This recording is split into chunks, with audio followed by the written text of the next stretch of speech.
My name's José, and I have been married to Kelly for 6 years. We met at Mexico City International Airport in 2014. Both of us were waiting in a restaurant for a late-night long haul to London. The pretty stranger quickly clocked my black epaulets, each bearing 4 yellow stripes, then swiveled in her bar stool to smile at me. It was an unconvincing smile. I remember that. She looked like she'd been crying. And I also remember her asking, "Are you flying somewhere far, far away?" When I answered, Kelly smiled and revealed that she would be one of my passengers. I don't remember much of my response, truth be told, but I quipped about her being in safe hands because I just read Flying for Dummies. And she laughed politely as if it were the first time she'd heard that joke. In all honesty, as scummy as it seems, I wanted to impress her.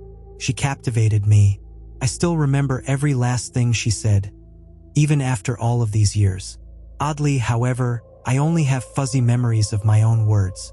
My mother used to tease that Kelly had put a spell on me. Anyway, without being prompted, the sullen woman told me her story, that she'd booked an early flight home in the middle of her honeymoon because her husband, Michael, wasn't the person he'd purported to be. He was an abuser, a liar, and he's making me tell lies too, she said. He emptied me.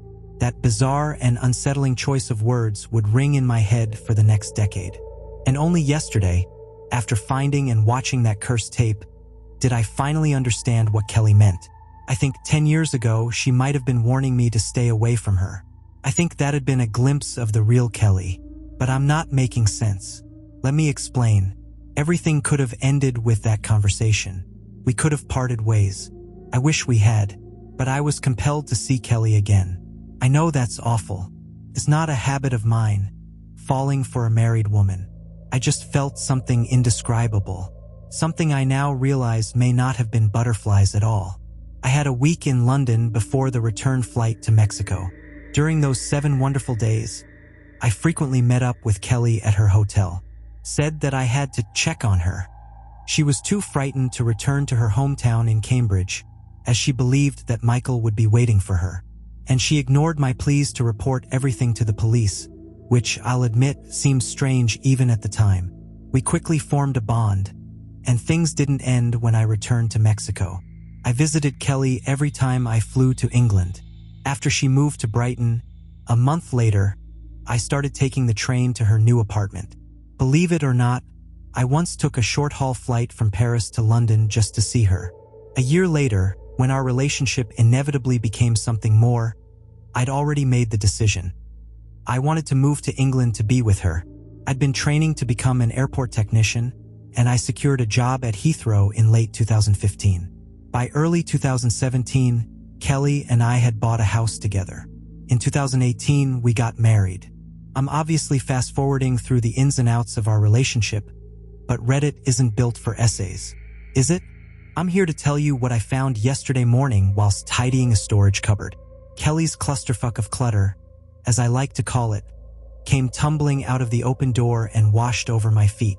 A stark reminder that weekends shouldn't be wasted on chores.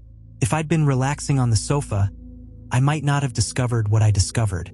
Maybe Kelly would have disposed of her own clutter, and we would have lived a happy 50 years together. But I was the one wading through the puddle of forgotten belongings.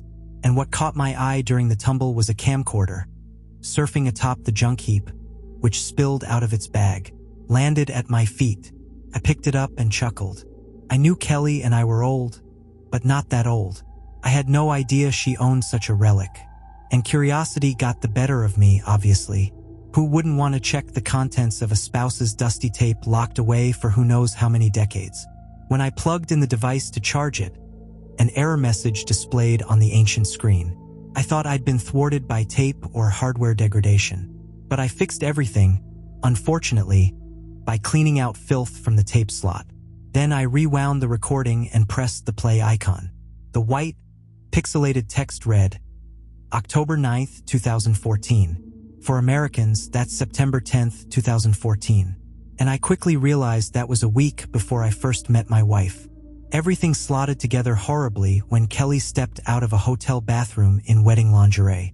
I realized what kind of tape I'd found. Don't think less of me for watching.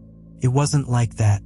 Even degenerates, I assume, don't want to watch the person they love share such intimacy with someone else, let alone an abusive ex-husband. And Michael was abusive.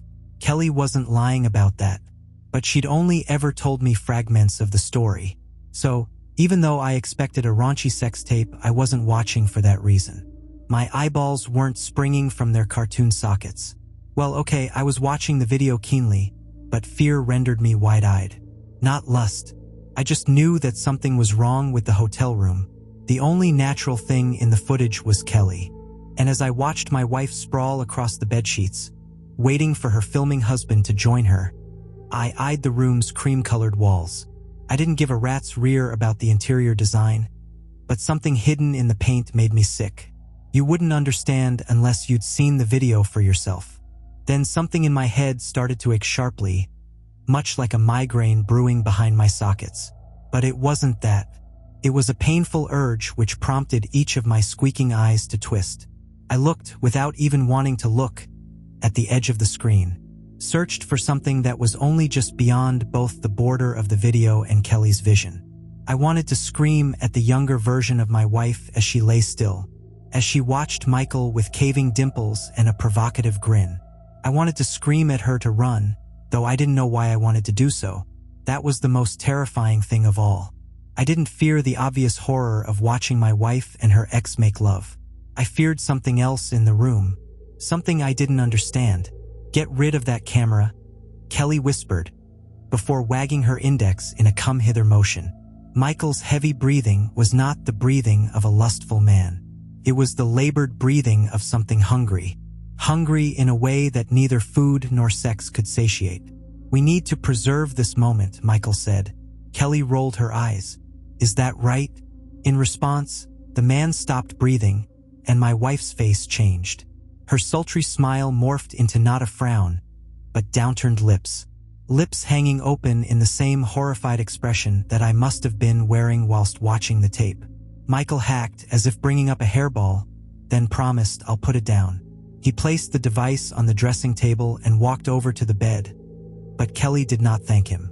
She whimpered and recoiled, not due to Michael leaving the camera recording. I don't even think she'd noticed its red, blinking light. No, my wife was still frightened because she sensed a presence. Not her husband, not the room's seedy atmosphere, not even the claustrophobic nature of the walls. She sensed the same thing that I sensed, though neither of us knew exactly what we sensed. "I'm not in the mood anymore," Kelly whimpered as Michael climbed onto the bed. He hushed her, stroking the backs of his twitching fingers against her trembling cheek. "Don't be like that, darling. It's time to consummate." Then Michael gasped like a punctured tire and shot his head towards the empty corner of the room. He nodded slowly, but neither I nor the recorded version of Kelly saw what he saw. "If I must," he told the empty air. Then came something I still don't know how to explain. The plaster rippled as something behind the wall pressed against it. Tried to get out, like a hand forming a shadow puppet. Something about the shape was illusory. Could have been a man. Could have been a monster. Its outline rapidly changed from a tall thing with arms and legs to a misshapen blob of indiscernible segments. After less than a second or two of the walls bulging, its plaster flattened again, and the living shape was gone. Kelly screamed in synchronicity with me, but she hadn't even noticed the anomaly. She was staring unblinkingly into her husband's eyes. "What's wrong with your face, Michael?" she cried. What terrified me was that, even when the camera caught his face, I didn't see any supernatural change in Kelly's former husband.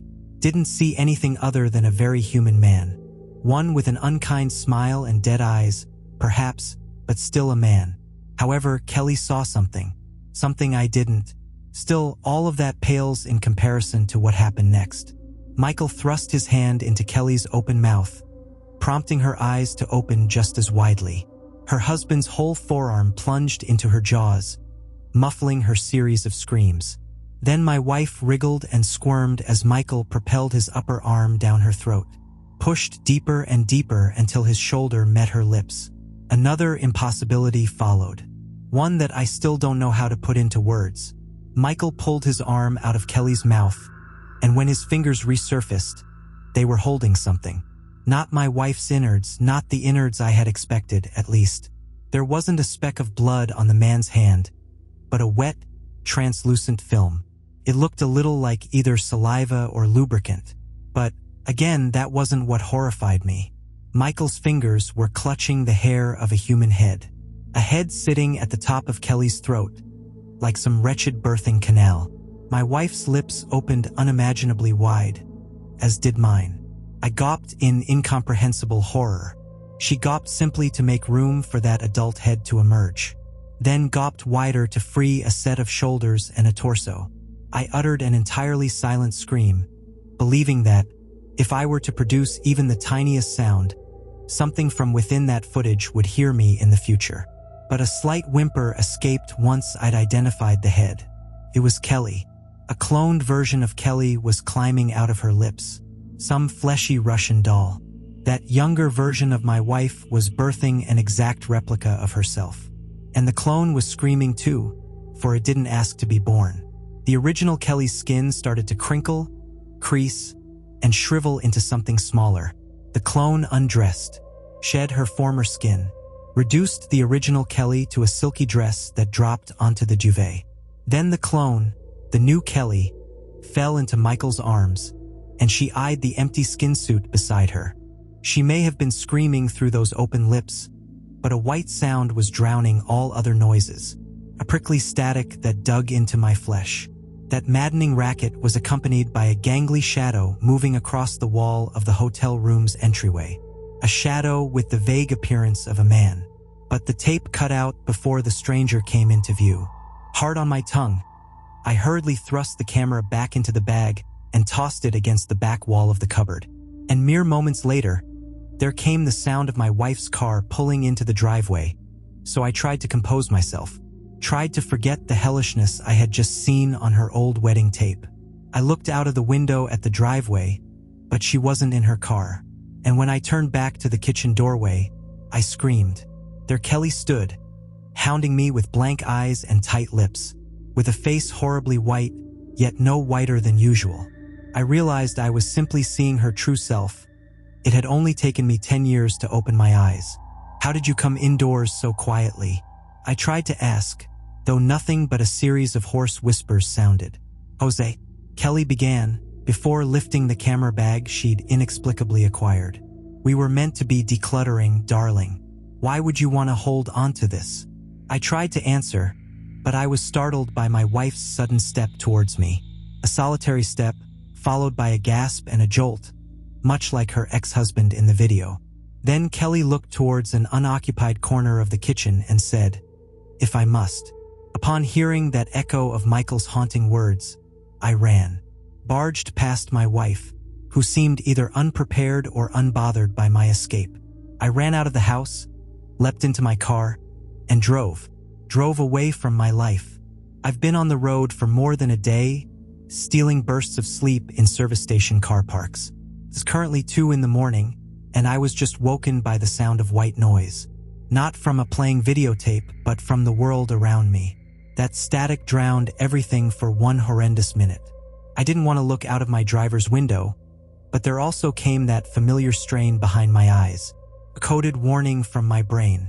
And when I sat up to look outside, I locked eyes with a large truck parked a couple of spaces to my right. That was when I yelled until my vocal cords gave out. The side of the vehicle rippled in much the same way as the wall of the hotel room, rippled to form the outline of a man inside the storage compartment. He was pressing against the truck side, trying to push through the metal. The shape quickly lost its definition, then it became nothing at all. All that remained was an abandoned truck in a near-deserted car park. I don't know what to do. Please help me before that thing finds me, before it pulls something out of me.